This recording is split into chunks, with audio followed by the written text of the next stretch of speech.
ఏంటంటే ఒకసారి లండన్ లో మన సివి రామన్ గారు ఒక మీటింగ్ అటెండ్ అయ్యి తిరుగు ప్రయాణంలో ఆయన సముద్ర మార్గం గుండా వస్తారనమాట.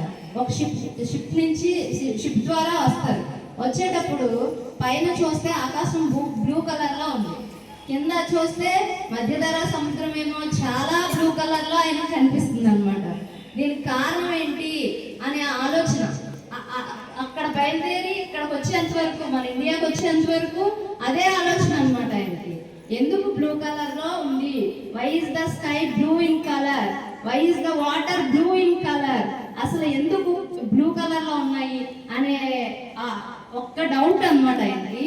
అయితే ఆయన ఇండియాకి వచ్చేంత వరకు అప్పటి వరకు ఒక కాన్సెప్ట్ ఉండేది, లైట్ యొక్క రిఫ్లెక్షన్ వలన, అంటే ఆకాశం బ్లూ కలర్ లో ఉంటుంది కనుక వాటర్ కూడా బ్లూ కలర్ లో ఉంటుంది అనే కాన్సెప్ట్ ఉండేది. అప్పటి వరకు ఆ కాన్సెప్ట్ ఉండేది అనమాట.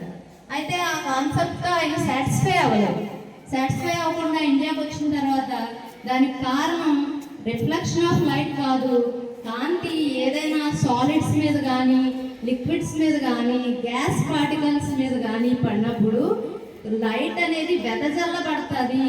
వెదజల్లబడ్డాన్నే స్కాటరింగ్ ఆఫ్ లైట్ అంటాం అనమాట. ఇది అర్థం అవ్వాలంటే ఒక గాజు గ్లాసును మనం కింద పడేస్తే అన్ని డైరెక్షన్లో వెళ్తారు కదా, ఆ గాజు పీసెస్ అనేవి అన్ని డైరెక్షన్లో వెళ్తాయి కదా, అలాగే లైట్ కూడా కొన్ని పార్టికల్స్ మీద పడినప్పుడు, solid particles, liquid particles, gas particles మీద పడినప్పుడు అన్ని వైపులా అవి వెదజల్లబడతాయి అన్నమాట. దాన్నే స్కాటరింగ్ ఆఫ్ లైట్, పరిక్షేపణం, కాంతి పరిక్షేపణం అని అంటాం అన్నమాట. దాన్ని స్కాటరింగ్ ఆఫ్ లైట్ అని అంటాం. అయితే ఇప్పుడు సముద్రం, ఆకాశం బ్లూ కలర్ లో కనిపించడానికి కారణం ఏంటంటే తెల్లని సూర్యకాంతి, ఈ నైట్రోజన్, ఆక్సిజన్ మాలిక్యూల్స్ అనేవి మన అట్మాస్ఫియర్ లో ఎక్కువగా ఉంటాయి. ఈ నైట్రోజన్, ఆక్సిజన్ మాలిక్యూల్స్ మీద పడినప్పుడు అది బ్లూ కలర్ లైట్ ని స్కాటర్ చేస్తుంది. అందువల్ల పైన ఆకాశం బ్లూ కలర్ లో కనిపిస్తుంది. కింద వాటర్ మీద పడినప్పుడు, సన్ రేస్ వాటర్ మీద పడినప్పుడు సన్ లో ఉన్న ఫోటాన్స్, సన్ పార్టికల్స్ ని ఫోటాన్ అంటాం.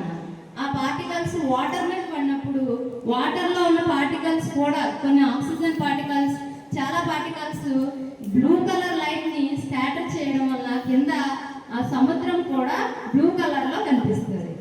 పైన ఆకాశం బ్లూ కలర్ లో ఉండడానికి, కింద సముద్రం బ్లూ కలర్ లో ఉండడానికి కారణం ఏంటి అంటే scattering of light, not reflection of light. Scattering of light, ఇది గుర్తుపెట్టుకోండి. దీన్నే రామన్ ఎఫెక్ట్ అని అంటాం అన్నమాట. ఈ రామన్ ఎఫెక్ట్ కనుక్కున్నందుకు గాను బ్రిటిష్ ప్రభుత్వం ఆయనకి నైట్ హుడ్ అనే బిరుదునిచ్చింది. ఈ నైట్ హుడ్ అనే బిరుదు బ్రిటిష్ రాజు చేతుల మీదుగా తీసుకుంటారన్నమాట. ఆ నైట్ హుడ్ అనే బిరుదుని పొందుకున్న వాళ్ళని సర్ అని పిలుస్తారు. అందుకే సర్ సివి రామన్ అంటాం. అలాగే నోబెల్ బహుమతి వచ్చింది ఆయన 1930లో. మొదట నోబెల్ బహుమతి పొందిన ఆస్ట్రియన్ ఫిజిసిస్ట్ ఎవరంటే సర్ సివి రామన్. కానీ అంతకన్నా ముందు సాహిత్యంలో మన ఇండియాకి నోబెల్ బహుమతి వచ్చింది. 1913లో రవీంద్రనాథ్ ఠాగూర్కి నోబెల్ బహుమతి వచ్చింది. నోబెల్ బహుమతి పొందిన మొదటి వ్యక్తి ఎవరు అంటే రవీంద్రనాథ్ ఠాగూర్. మొదటి శాస్త్రవేత్త ఎవరు అంటే సర్ సివి రామన్. ఈయనకి చాలా బహుమతులు వచ్చాయి. ఈయన సీ యొక్క కలర్స్ గురించి ఒక ఆర్టికల్ రాస్తే ఫారిన్ కంట్రీస్ లో ఆ న్యూస్ పేపర్స్ లో వేస్తే ఈయన గురించి చదివారు. ఈయన మహా గొప్ప వ్యక్తి అనమాట. అంటే ఇండియా, అప్పటి వరకు ఇండియాలో ఉన్న శాస్త్రవేత్తలందరూ ఫారెన్కి వెళ్ళి అక్కడ మనకు సరైన ఎక్విప్మెంట్ ఉండేది కాదు. ఏమైనా ప్రయోగాలు చేయాలంటే సరైన ఎక్విప్మెంట్ ఉండేది కాదు. అందరూ ఫారెన్కి వెళ్ళి చేసేవారు. అయితే మనం ఎందుకు ఫారెన్కి వెళ్ళాలి?